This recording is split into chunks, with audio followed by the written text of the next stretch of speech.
by the 4th season, they got a better companion. I like the whole idea that, you know, they set up basically ahead of time that the rule is she wasn't going to, you know, be something where she's like falling in love with them. They were just going to be friends. I liked that. She was a great character. Donna was a great character. But unfortunately, the writing got really wishy-washy, and it really came down to the very pacifistic message that they were trying to spread with the show. That being, if a good guy kills a bad guy who is going to be responsible for millions, if not billions of deaths, if the good guy kills that bad guy, that makes him as bad as the bad guy. Anyone with a fucking brain knows how stupid that is.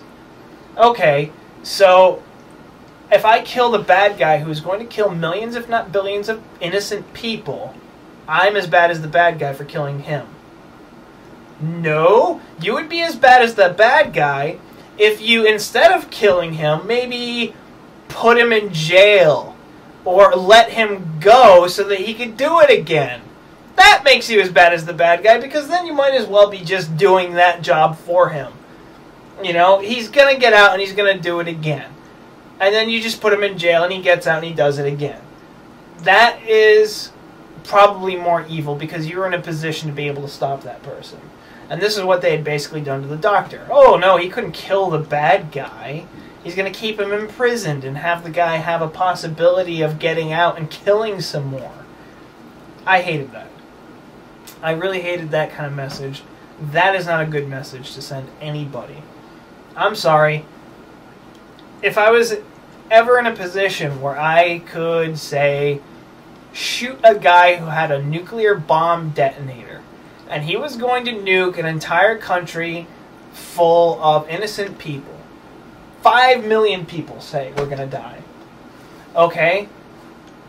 If I didn't stop him because I just didn't want to stop him, I didn't want to kill him, I didn't want to shoot him, you know, and I just didn't do that, and he nuked it, I would be as bad as the bad guy.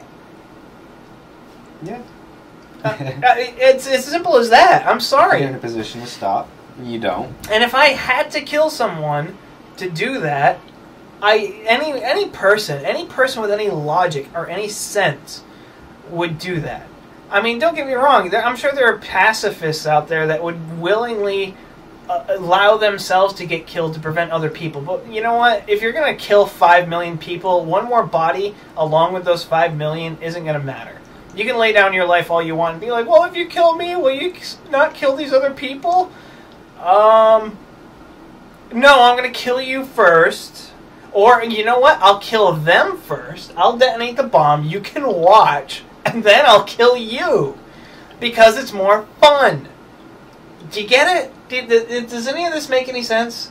It makes sense to me. And this is what they did to the Doctor, is basically what it is, you know?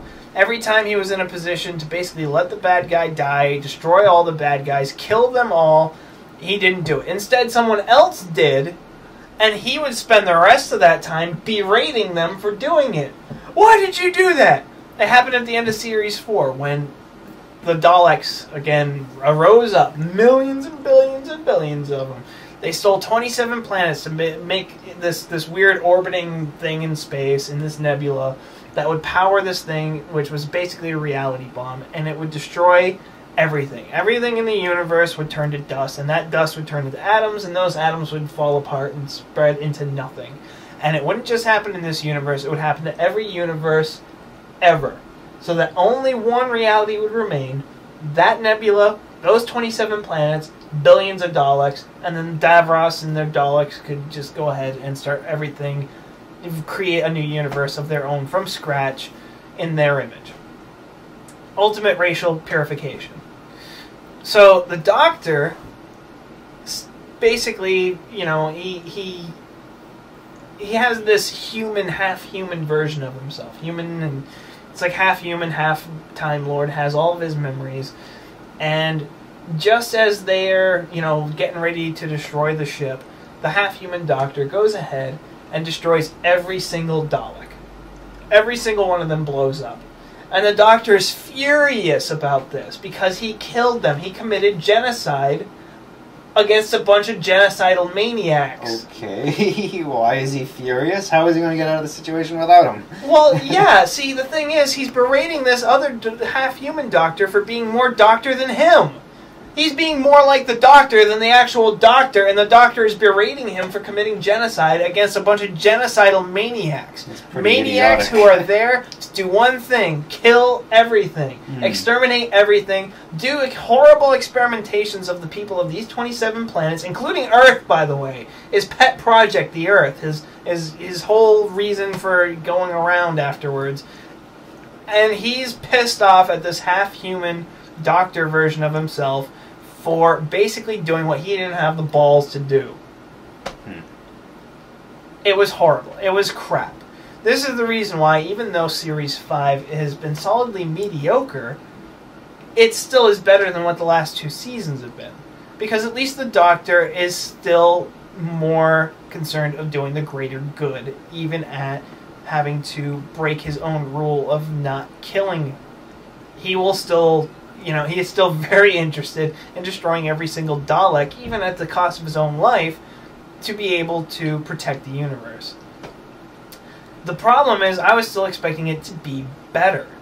I was still expecting it to be more like the previous series, the classic series, where, yeah, not only did the Doctor manage to do that, but the writing was all solid. There weren't any big plot holes that you just had to ignore because otherwise you wouldn't enjoy it. You could think about it. You didn't have to worry about, it just... It really isn't as good as I think a lot of the fans of Doctor Who have been hoping it would be. I think a lot of fans of Doctor Who have been hoping that it would be a lot more interesting and it would be a lot more solid in terms of writing. And we're just not getting that even still. And I don't like to think that Stephen Moffat let us down for taking over as head writer. But this is not the kind of writing style that I was expecting from him. I didn't get these sort of problems, these plot holes, from the previous pieces of film that he had written for Doctor Who. Right from the beginning, the empty child, the Doctor dances. I think in Series 2 he did The Girl in the Fireplace, Blink in Series 3, Silence of the Library, and Force of the Dead. All those episodes were incredibly solid. No plot holes. No real problems, and it's like, I kind of would hate for the big payoff for all of these mediocre stories to happen next season.